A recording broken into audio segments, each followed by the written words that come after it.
What's going on, everybody? This week on the SCREAM-A-THON, we're going to be covering one of my personal favorites of the franchise, Scream 4. Kevin Williamson had a whole new generation of tropes and horror trends to commentate on for this one. After getting Wes Craven back, they got the band back together, and 11 years after the third, we got Scream 4. It was a long 11 Ghostface-less years. I know in the past ones, I've spoiled who the killer was pretty early on in the video, but this one I'm gonna try to keep that on the low until the end. I might throw some hints in, but I really like these reveals, so I want them to kind of be a surprise. So if you haven't watched this 15-year-old movie now, you should. It's pretty good. And that's all I gotta say, so let's just hop right into the movie. I can never think of clever ways to go into the movie, so we're just gonna watch it.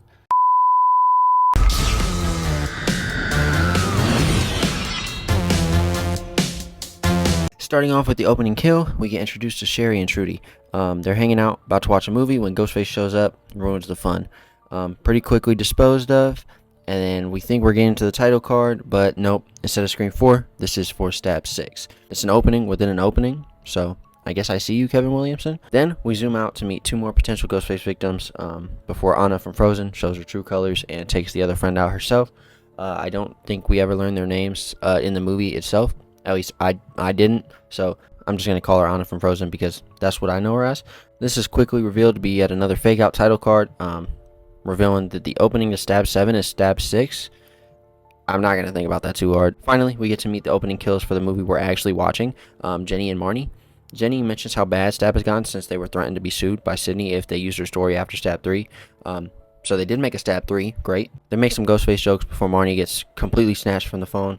And then Ghostface makes his presence known by cornhole tossing Marnie's body through the living room window. Don't know which Ghostface killer was strong enough to do that, but hey, go ahead. Jenny makes a break for it, chases her through the whole house, through this unfinished part of the house as well, and then tries to use the garage door opener to like slow her down, I guess. I know we hear some cracking noises, but I couldn't imagine that actually did any damage to her. That's what the sensors are for. Anyways, he drags her back inside, and we get the real title card for the movie. So here we are. Back in Woodsboro, it's the anniversary of the original Woodsboro murders, and Sydney is hitting her hometown for a stop on her book tour. We meet her shitty publicist, Rebecca, who is really only in any of this for money. Two girls butchered. Payday. Sydney's book is called Out of Darkness, which seems to be about her figuring out how to move past her trauma and shine after being a victim for so long. I began to believe myself that that was all I was, a victim. And that was unacceptable to me. We get reintroduced to our favorite deputy, Dewey, who's now actually the sheriff of Woodsboro, so cool. That's a promotion for Dewey. Gail and Dewey are still married. No off-screen breakup this time. Gail seems to be having some troubles with her own career now that she's staying home and supporting Dewey's. Throughout the first probably 2/3 of this movie, we get scene after scene of Gail just being frustrated with Dewey for not letting her work with him, basically. Obviously, he's sheriff. He can't do that. Fiction isn't really doing it for Gail. And while she probably does want to figure out who's doing this, she also probably sees this as a new jumping off point to revamp her investigative journalism career. So our new group of faces for this movie is kicked off with movie geek stand-in Kirby speeding past Dewey on the way to pick up Jill and Olivia. Jill happens to be Sydney's cousin, and Olivia is just a popular girl who isn't really the fondest of Sid. By the way, have you seen the Grim Reaper? Angel of Death? We arrive back to Woodsboro High for the first time since the first Scream, and we meet two more potential Ghostface victims, Robbie and Charlie. They run the cinema club at school, and Robbie has a headset that basically allows him to stream his whole life. Cool. Kind of crazy to think about that in 2011. Maybe Periscope was a thing, but it sure wasn't as popular as live streaming is now. Jill runs into her now ex-boyfriend Trevor, who apparently cheated on Jill. In the opening, Jenny even asks if the person calling is Trevor, so there's a chance that Jenny was the one that Trevor cheated on Jill with, so that might be important. Dewey's on the job with Deputy Judy Hicks, who really wants him to eat her lemon square. You're not cheating on your wife if you eat my lemon square. When he gets a call about the killing the night before, they trace a phone from Jenny's house back to Sydney's rental car where she's at, and there's a bunch of blood and the phone that they're looking for. This keeps Sydney stuck in Woodsboro for a little bit as they work to figure out who did it. A fun detail I noticed was Sydney's publicist Rebecca called Dewey Barney Fife, so I'm sure he wasn't too happy about that. Deputy Dewey filled the room with his Barney Fife-ish presence. I'm really mixed on Dewey in this. I appreciate the relationship that he and Gail have after 10 years of marriage, but man, him becoming sheriff has made him like lame as fuck. I know he can't work with Gail officially because rules, but he knows Gail well enough to know that she wasn't going to wait on him to let her investigate. So if I were him, I think I'd be a bit more careful than just letting my wife run off and endangering herself while I sit on my hands and let her do it. That said, him having to be lame is definitely hurting him too. His reaction to Gail saying she was going rogue specifically stuck with me. Also, everyone treating Sydney like shit in this movie. Fuck you. Back at Jill's house, we meet her mom, Kate. Kate is Maureen Prescott's sister, who feels her feelings have been a bit neglected, as that was her sister, and no one ever checks on her like they do Sid. I don't want to say this is jealousy, but with the main motive of the killer ending up being jealousy, it's probably meant to align with that. Sydney walks in shortly after Trevor is in the middle of the high school boyfriend special, and Sydney sees herself in Jill. Obviously, while leaving Jill's room, we get, holy shit, Judy, put your eyes away. They got that crazy in them. We learned that Judy actually went to school with Sydney. They were in Peter Pan together for theater, and Jill are on police surveillance. Officers Hoss and Perkins are outside making questionable comments about a high school girl. She can live next door to me. Playing Ghostface on the phone with Olivia, Jill gets a call from Trevor's phone, and it's the real Ghostface.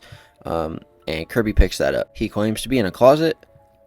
Didn't say which closet though. Boom, RIP Olivia. This kill is brutal, and I think the indirect nature of like his call being through another phone so Olivia can hear it over the phone through it's weird. Cool little twist on the regular call and stab.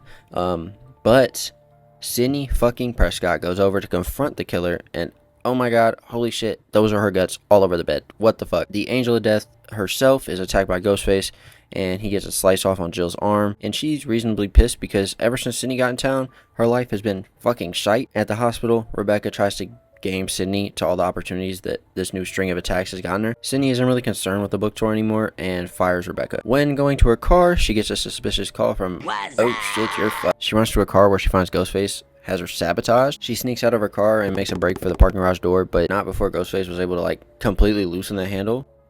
You're double fucked. He kills her with some stabby stabs, and that's just to leave a message to Sydney, I guess. Fresh off a team up with Robbie and Charlie. What would you say? I love you. Very good. Gail's back to her reporting ways. At a press conference, she's talking to Dewey, asking him some questions, and mentions that the killings seem to be resembling the old Woodsboro murders.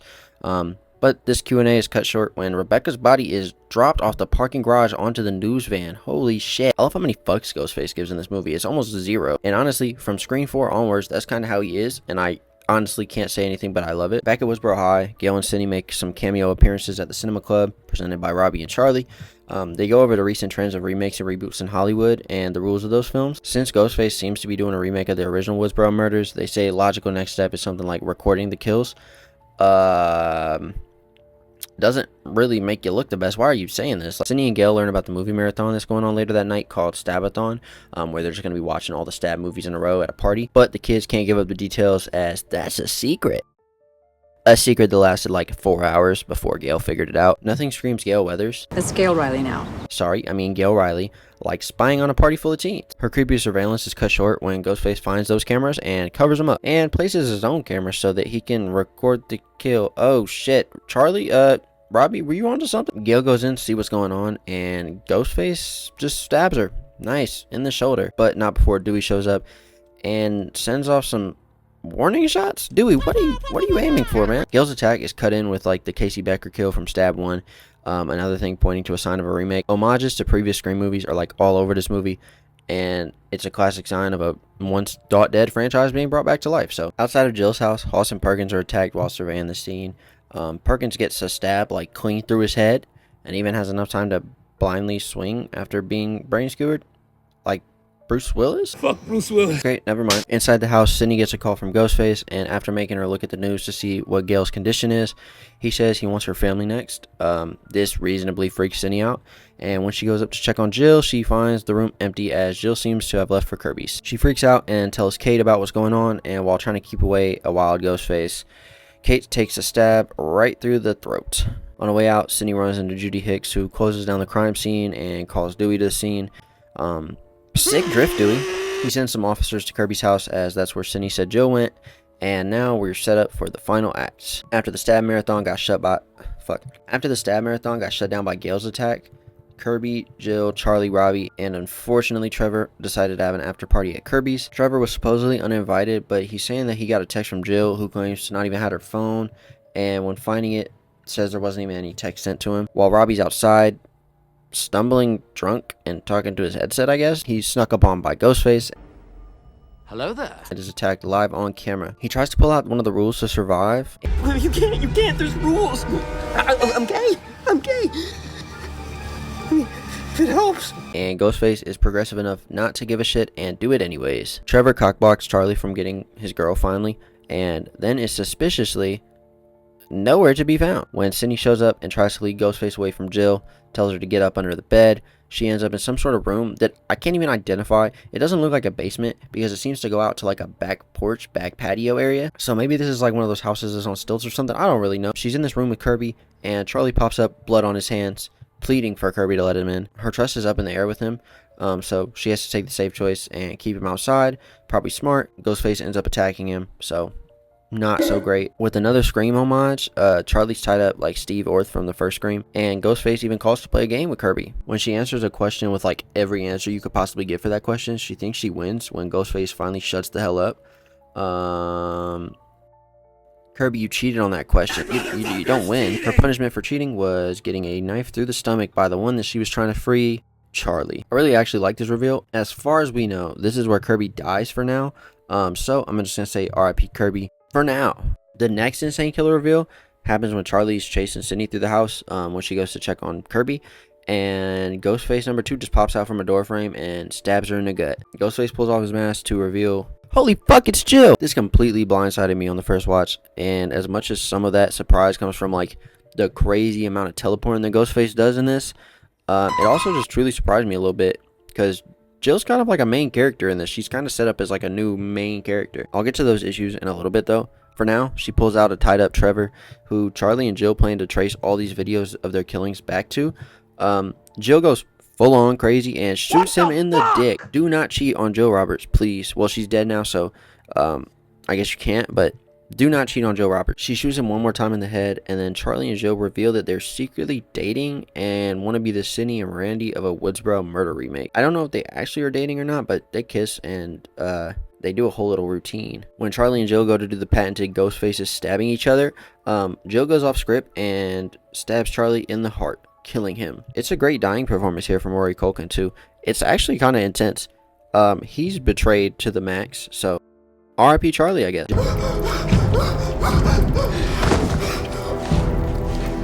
Jill's plan was more solo, framing Charlie and Trevor as accomplices and then stabbing Sydney again to sell this whole thing, being the sole survivor to get the fame that she wanted. Jill's motive in this is actually kind of believable. Fame is a hell of a drug, and some people would kill for that. Jill goes through the living room, just fucking herself up. Honestly, shout out to her. She's dedicated to this cause. After lying on the ground next to Sydney, Dewey and the police pull up, completely defeated, and Jill's carted off to the hospital, getting that fame that she really wanted. If this is where the movie ended. Waking up to Dewey, bedside, Jill asks him about Gail and mentions that they should write a book together. They got matching stab wounds, you know? He says, cool, whatever. He tells her about Sydney, and her face just drops. Her plans completely rely on Sydney being dead and her being the sole survivor in that house. And when Dewey says that she's actually gonna probably make it, she does not like that. Once Dewey leaves, she immediately hops up and goes straight to Sydney's room trying to finish the job. But Sydney fucking Prescott. Who are you? Michael fucking Myers? For that too, you just gotta cut her head off. In Gail's room, Dewey mentions the matching wounds comment, but Gail's stab location was not supposed to be public. So this sets off some alarm bells in Dewey's head, and he just takes off for Sydney's room. In Sydney's room, Jill and Sydney are boxing. Sydney gives Jill a killer case of crazy eye, and Dewey comes in to try to help, but Jill hits him with a bedpan, full Tom and Jerry style. Gail comes in next, and Judy Hicks just comes in. Superman flies in, saves the day. She shoots Judy, takes her gun, so not great. I don't know how Jill thought she was going to get away with any of this. I don't necessarily think she cared at this point. She was just trying to get the job done. Jill's holding Gail at gunpoint, and then we get to a corny alley-oop line from Gail to Sydney when Sydney uses the respirators on Jill's head. Clear. Clear? Clear. Where the fuck are all the employees? This is a very dark hospital, and I saw one employee in there. After frying Jill's brain a little, Sydney gets her final one-liner in. You forgot the first rule of remakes, Jill. Don't fuck with the original. Before Jill pops back up for that final scare that's always in the movies. One bullet through the chest later, and we finally have the end of Ghostface for this. She would have gotten away with it too if it weren't for you meddling, Sid. The movie ends with the media outside the hospital, unaware of the true story that just got wrapped up. Now that everything's over and I can talk about some of the scenes, with the killer's identities in mind, I want to bring up a logic error that really bothered me. One specific part from the scene at Jill's house where Kate dies and onward, there is some crazy Ghostface just teleporting acts. Both Charlie and Jill are present at Kirby's after party, right? Kirby picked up Jill, and Charlie seemed to have came there straight from the Stab-A-thon after that got shut down. So they're supposed to be both present at Kirby's after party, right? But then that raises the question of who was doing all that attacking at Jill's house. I don't think Jill would be killing people on the road outside with Kirby on the way to pick her up. And from what I saw, Charlie went straight from that Stab-A-thon to Kirby's, like I said. So even if we assume he didn't, and he did somehow get time away from Robbie to kill Kate, Hoss, and Perkins, I doubt he had the time to attack everybody at Jill's house. And then somehow not just make it to Kirby's in time, but to do it and have this entire first scene, like this whole, like, he seems to have been there for a little bit at this point, and by then everything would have been in motion and all that stuff would have been going on. So I don't know, to get all this done before the police show up would be damn near impossible. I'm just gonna chalk it up to he's a horror killer and they can do whatever the hell they want, so fuck it. Okay, so that's the end of Scream 4. Overall thoughts, I really enjoyed it. Still one of my favorites. Some logical errors, obviously probably the biggest logical errors in the franchise, but not too bad overall. I like the killers. I like their motivations. Charlie is a bit iffy because of his kind of lack of motivation, I guess. But Jill, I think, carries the weight for me. And then there's some brutal kills. So I really enjoyed it. I think next week we're either going to cover Scream 5 or Scream 5 and 6. I kind of wanted to do both because it's the last week of October. But doing 2 of these in 1 week would probably kill me, so if not, just expect that the first week of November. So either way, you're gonna get the last 2. And then one more thing I do want to mention before I go is the kind of look of the movie. I know it's a bit different. It's a lot different actually from the first 3. It has this weird like smudge on the camera at all times. So it also has this weird like tint over it, but I think that just kind of gives it the reboot, remake feel of that era. So I don't mind it. I kind of like it. It makes it feel different. The first 3 had a very distinct, I guess, visual tone. And this one has a different one. Be prepared for that to switch again, because if you don't know, there was another decade in between 4 and 5 with a whole new crew working on it, and no Wes Craven anymore. RIP. I'll see you next week. Other than that, man, don't get stabbed, and I'll see y'all later. Peace.